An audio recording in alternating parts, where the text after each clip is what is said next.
Hello বন্ধুরা, আজ আমরা করব ষষ্ঠ শ্রেণীর গণিত অনুশীলনী 4.3 যোগ করি 19, 20 ও 21 নম্বর অঙ্কের সমাধান। তো আমরা এখানে 19 নম্বর অঙ্কটি পাতি নিয়েছি। দেখো 5 আর 1-এর আগে আছে প্লাস চিহ্ন, তাহলে 5 আর 1 6, তার থেকে 3 বিয়োগ করব, তাহলে হয় 3। তাহলে বড় চিহ্ন 5 এর আগে প্লাস আছে, তাই আমরা প্লাস চিহ্ন দিলাম। এবার দেখো এখানে আছে এক্স, তাহলে 8 আর 4 হচ্ছে 12। তাহলে আমাদের এখানে বড় সংখ্যার আগে হচ্ছে মাইনাস চিহ্ন, তাহলে দিলাম মাইনাস এক্স। এখানে কি হচ্ছে মাইনাস এক্স। আর এখানে কি হচ্ছে দেখো 9 মাইনাস 9 এক্স স্কোয়ার, আবার 7 আর 2 এখানে হচ্ছে 9 প্লাস 9 এক্স স্কোয়ার।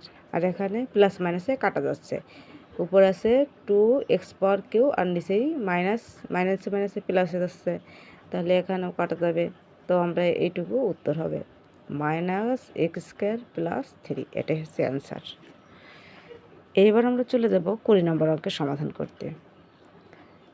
দেখো 20 নম্বর অঙ্কে কী আছে, এখানে একটু উলট পালট ছিল, তো আমি সুন্দর করে সাজিয়ে নিয়েছি। তোমরা এইভাবে সুন্দর করে সাজিয়ে নিও সিজেড। তো এখানে সবগুলোর আগে মাইনাস আছে, তাহলে এখানে দেখো আমরা একটু সাইডে যোগ করে নিই। তাহলে 14 আর 9 আর 8 কত 17। তাহলে 7 আর 4 11, হাতে 1 2 আর 1 3, 1 আর 1 2 আর হাতে 1 দিয়ে 3 হলো, তাহলে 31 সিজেড। আর এখানে আছে বি ওয়াই। তো আমরা এই যে প্লাসগুলো 1 করব আর মাইনাসগুলো 1 করব, তাহলে দেখো তাহলে বড় চিহ্নর আগে কত আছে বিয়োগ চিহ্ন, তাহলে 6 আর 3 9, 9 আছে কত হলে 11 সমান যায় 10 11 2 হলে, তাহলে এখানে আছে কত 2 বিওয়াই। আর এখানে কি আছে মাইনাস 7 এক্স।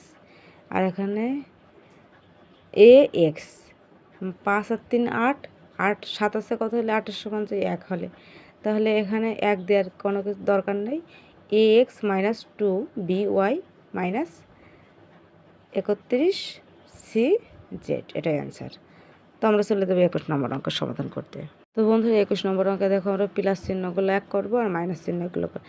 6 আর 1 হচ্ছে 7, 6 আর 1 7, আর এখানে আছে 5 আর 2 7।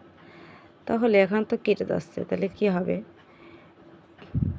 এখানে আমরা এখানে বাদ দিতেও পারি বা প্লাস দিয়ে শূন্যও লিখতে পারি। তো আমরা এখানে প্লাস দিয়ে শূন্য লিখলাম, পরে আমরা এটা বাদ দিয়ে দেবো। তোমরা চাইলে বাদ দিতে পারো, কোনো সমস্যা নেই। তারপরে পরেরটা দেখি আমরা। এই দেখো এই পাশে আছে প্লাস 6x, আবার উপরে এখানে কিছু নেই মানে তাহলে প্লাস এক্স। তাহলে আমরা এই 3টা যোগ করব, তাহলে 6 আর 3 9 আর 1 10, তাহলে 10। তাহলে এখানে হচ্ছে প্লাস দিলাম তাই না, প্লাস 10x, তার থেকে মাইনাস 5x বাদ দিলে থাকছে মাইনাস প্লাস 5x। আর এখানে আছে দেখো 2x square minus x square, তাহলে এখানে আছে x square plus 5x plus এখানে 0। তো আমরা এখানে 0টা রাখবো না, 0টা উঠিয়ে দেবো, তাহলে এখানে উত্তর হবে এক্স স্কোয়ার প্লাস 5x। তো বন্ধুরা এইভাবে খুব সহজে তোমরা কিন্তু এই অঙ্কগুলোর সমাধান করতে পারো। দেখেই ভয় পেয়ে চলবে না, খুবই সহজ অঙ্ক সমাধান করো। ধন্যবাদ।